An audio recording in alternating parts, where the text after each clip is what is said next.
কানহা কানহা তুমি বনে গিয়ে একদমই বলরাম আর সখাদের থেকে দূরে যাবে না। বলরাম তুমি কানহাকে দেখে রাখবে, কানহা যেন বনের মধ্যে একলা প্রবেশ না করে। তোমরা সখারা সবসময় আমার কানহাকে দেখে রাখবে। এভাবে মা যশোদা শ্যামসুন্দর কৃষ্ণকে ভালোবাসত। এই জগতের সর্বশ্রেষ্ঠ বাৎসল্য প্রেমের ভক্ত হলো মা যশোদা আর নন্দ মহারাজ। মা যশোদা আর নন্দ মহারাজের প্রেম হলো এই জগতের সর্বশ্রেষ্ঠ প্রেম। আর সেই মা যশোদার অপ্রাকৃত প্রেম ব্রজ বৃন্দাবনের গোকুল ধামে ভগবান কৃষ্ণ যে বাল্যলীলা করেছে, সেই লীলা আজ আমরা শ্রবণ করব এই পবিত্র গোকুল বৃন্দাবনকে দর্শন করতে করতে। তো মা যশোদা এভাবে বলরামকে বলছিল, বলরাম কানহা তোমাদের সঙ্গে গোচরণ লীলা করার জন্য যেতে চাচ্ছে।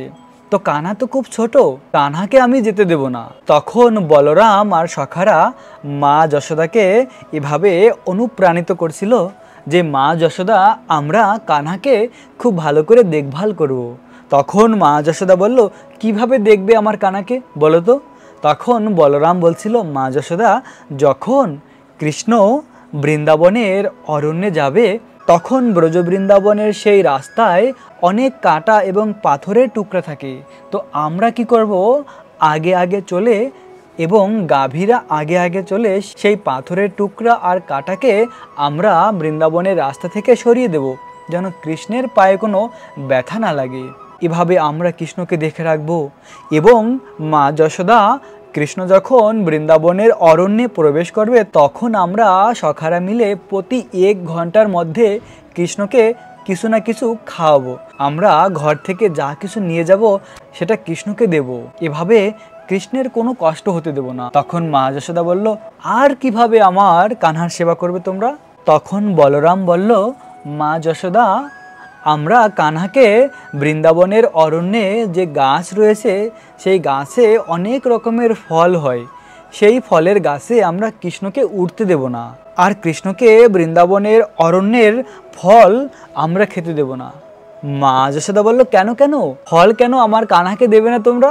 তখন বলরাম বলল, মা যশোদা বৃন্দাবনের অরণ্যে গাছে যে ফল থাকে সেই ফলকে অনেক সময় বিষাক্ত সর্পে খেয়ে থাকে, তাই তো সেই ফল অনেক সময় বিষাক্ত হয়ে যায়, তাই তাকে আমরা সেই ফল দেব না। যদিও সেই ফল আমরা দিই তাহলে আমরা খেয়ে আগে পরীক্ষা করব, যদি সেই ফল ঠিক থাকে তাহলেই আমরা কানহাকে দেব।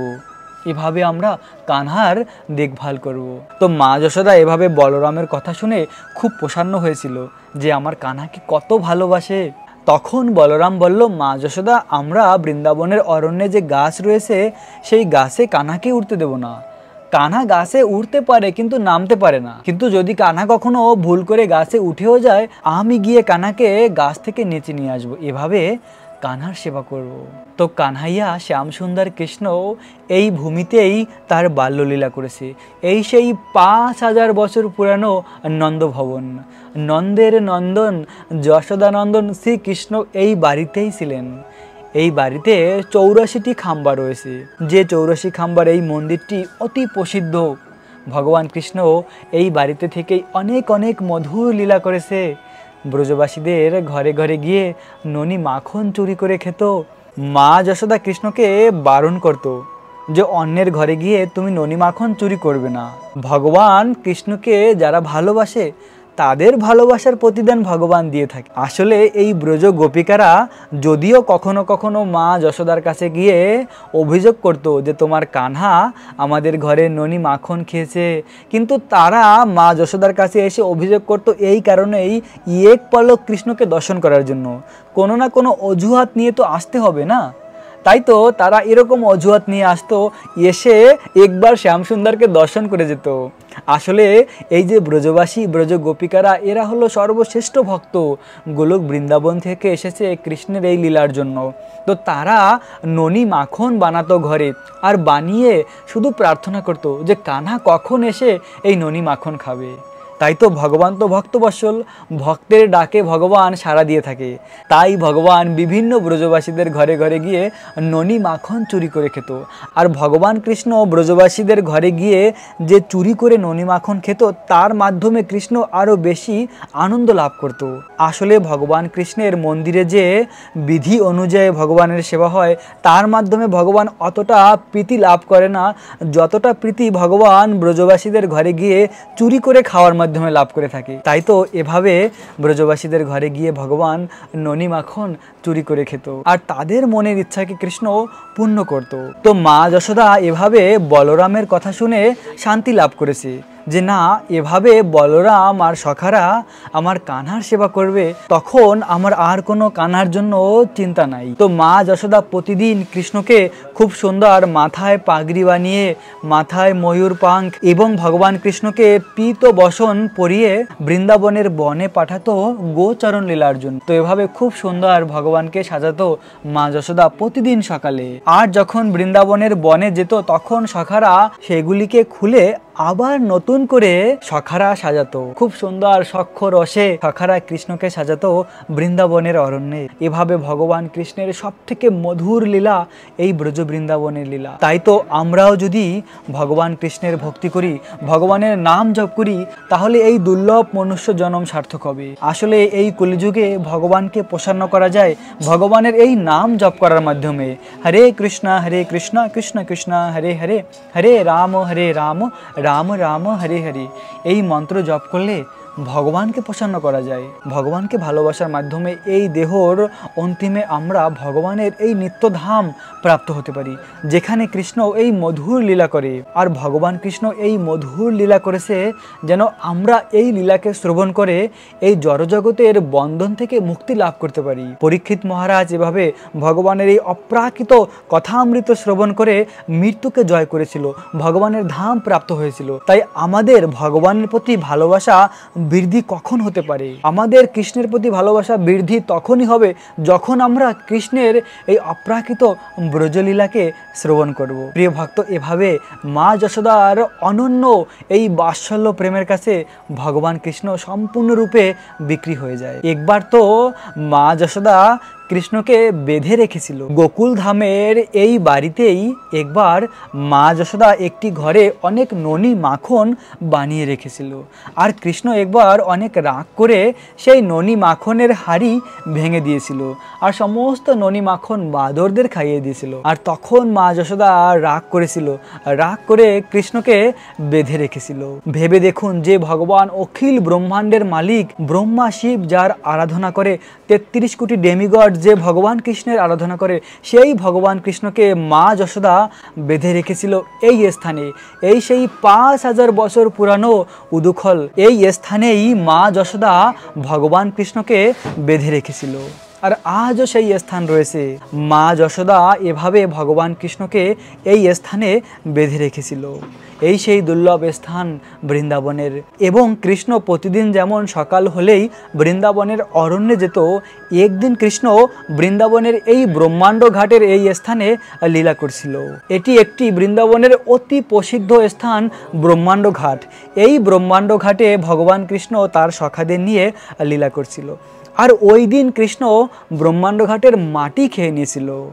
আর সখারা গিয়ে মা যশোদার কাছে বলে দিয়েছিল, মাইয়া যশোদা কানহাইয়া না মাটি খেয়ে নিয়েছে। আর তখন মা যশোদা ঘরের সমস্ত কাজকে ফেলে ছুটে এসেছে ব্রহ্মাণ্ড ঘাটের এই স্থানে। এসে কানহা কৃষ্ণকে বলেছিল, কানহা কানহা তুমি মাটি খেয়েছো? তখন কৃষ্ণ বলল, না মা, আমি তো মাটি খাইনি। তখন মা যশোদা বলল, তুমি হাঁ করো, আমি দেখব তোমার মুখের মধ্যে তুমি মাটি খেয়েছো কিনা। তখন কৃষ্ণ হাঁ করেছিল। আর কৃষ্ণের মুখের মধ্যে মা যশোদা অনন্ত কোটি ব্রহ্মাণ্ড গ্রহ নক্ষত্রকে দর্শন করেছিল। এই সেই দুর্লভ স্থান, যে স্থানে ভগবান কৃষ্ণ মা যশোদাকে ব্রহ্মাণ্ডকে দর্শন করিয়েছিল। কেননা ভগবান হলো পরম পুরুষোত্তম, তার মধ্যে এই জগতের সব কিছু বাস করে। তাই তো কৃষ্ণ কখনো কখনো বৃন্দাবনের এই বাৎসল্য লীলার মাঝেও ঐশ্বর্য প্রকাশ করেছে, কিন্তু সেই ঐশ্বর্য প্রকাশ করলেও ভগবান কৃষ্ণের এই ব্রজবাসীরা মা যশোদার বাৎসল্য প্রেম এত প্রগাঢ়, এতটা শ্রেষ্ঠ যে ভগবান কৃষ্ণ যদিও ঐশ্বর্য প্রকাশ করে তাও তারা বুঝতে পারে না যে কৃষ্ণ ভগবান। তাদের বাৎসল্য প্রেম সেই তেমনই থাকে। যেমন কৃষ্ণ বৃন্দাবনে একবার গিরি গোবর্ধনকে ধারণ করেছিল 7 দিন 7 রাত পর্যন্ত, কিন্তু ব্রজবাসীদের এই যে অনন্য প্রেমের কাছে তারা বুঝতে পারেনি যে কৃষ্ণ ভগবান, এবং ভগবান কৃষ্ণ তার যোগমায়ার শক্তির মাধ্যমে ব্রজবাসীদের ভুলিয়ে দেয়। কেননা কৃষ্ণ এই বৃন্দাবনে এই অপ্রাকৃত মাধুর্য মণ্ডিত লীলা করে। তাই তো আমরাও যদি চৈতন্য মহাপ্রভু যে ভক্তির নিয়ম দিয়েছে আমাদের জন্য, সেই নিয়ম যদি আমরা পালন করি তাহলে আমরাও এই জীবনের শেষে এই মাধুর্য মণ্ডিত গোলক বৃন্দাবনকে প্রাপ্ত হতে পারি। ভেবে দেখুন, যে গোলক বৃন্দাবন আমরা প্রাপ্ত হলে ভগবানের সঙ্গে একসঙ্গে কত আনন্দ হবে। কিন্তু ভগবানের বিভিন্ন ধাম রয়েছে, যেমন বৈকুণ্ঠ ধাম রয়েছে।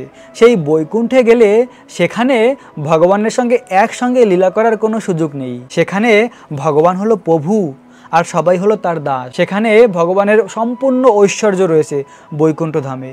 কিন্তু এই বৈকুণ্ঠ থেকেও আরও শ্রেষ্ঠ গোলক বৃন্দাবন, যেখানে ভগবান তার ভক্তের সঙ্গে একসঙ্গে থাকে এবং ভক্ত আর ভগবানের অপ্রাকৃত প্রেমের রস আস্বাদন করে সেই বৃন্দাবনে। আর সেই বৃন্দাবন হলো আমাদের জীবনের একমাত্র প্রাপ্য। তাই তো চৈতন্য মহাপ্রভু বলেছে, আমাদের আরাধ্য ভগবান কে? আরাধ্য ভগবান ব্রজেস্তু তনয়া তদ্ধাম বৃন্দাবনম। আমাদের আরাধ্য ভগবান হলো ব্রজের তনয়, ব্রজের কৃষ্ণ। তাই ব্রজ বৃন্দাবনকে যদি আমরা ভালোবাসতে চাই তাহলে আমাদের এই অপ্রাকৃত লীলাকে শ্রবণ করা উচিত কৃষ্ণের, এবং ভগবানের দিব্য নাম জপ করা উচিত। কেননা এই কলিযুগের একমাত্র ভগবানকে প্রাপ্ত হওয়া যায় ভগবানের নাম জপ করার মাধ্যমে। কেননা এই নাম আর ভগবান কৃষ্ণ অভিন্ন। যেমন ভগবানের সঙ্গে ভগবানের নামের কোনো ভেদ নেই, তেমনি ভগবানের সঙ্গে আর ভগবানের এই বৃন্দাবন ধামের মধ্যে কোনো পার্থক্য নেই। তাই তো আমরা যদি এই বৃন্দাবন ধামকে ভালোবাসি হৃদয় থেকে, তাহলে আমরা রাধা কৃষ্ণকে প্রাপ্ত হতে পারি। তো এভাবে বৃন্দাবনের এই ব্রহ্মাণ্ড ঘাটে ভগবান কৃষ্ণ এভাবে ব্রহ্মাণ্ডকে দর্শন করিয়েছিল, এবং ভগবান কৃষ্ণের এক শুদ্ধ ভক্ত, অনন্য ভক্ত ছিল প্রভুপাদ, যিনি পৃথিবীর পাশ্চাত্য দেশে গিয়ে ভগবানের নাম প্রচার করেছে, ভগবানের ভক্তি প্রদান করেছে সকলকে। সেই প্রভুপাদ একবার বৃন্দাবনের এই ব্রহ্মাণ্ড ঘাটে এসে স্নান করেছিলেন বিদেশি ভক্তদের নিয়ে। আর তিনি কলকাতা থেকে সেই আমেরিকায় গিয়ে যারা খ্রিস্টান ছিল, অন্য ধর্মের, তাদেরকে কৃষ্ণ ভক্তি প্রদান করেছে। এই প্রভুপাদ হলো ভগবান কৃষ্ণের শক্তাবেশ অবতার। তিনি এসেছেন এই জগতে ভগবানের নাম প্রচার করার জন্য, আমাদেরকে ব্রজ বৃন্দাবনকে ফিরিয়ে নিয়ে যাওয়ার জন্য। তাই তো আমরা যদি এই নিয়মগুলি পালন করি, ভগবানের অপ্রাকৃত নাম জপ করি, ভগবানকে ভালোবাসি, তাহলে আমরাও এই জীবনের শেষে ভগবানকে প্রাপ্ত হতে পারি। তো আজ আমরা ভগবান কৃষ্ণের বাল্যলীলার স্থান এই গোকুল বৃন্দাবনকে দর্শন করলাম এবং এই গোকুল বৃন্দাবনের অপ্রাকৃত লীলা কথা শ্রবণ করলাম। প্রিয় ভক্ত, আজকের ভিডিও এখানেই সমাপ্ত করব। রাখবেন নিজেদের অনেক যত্ন, থাকবেন কৃষ্ণ ভাবনাময়। রাধে রাধে।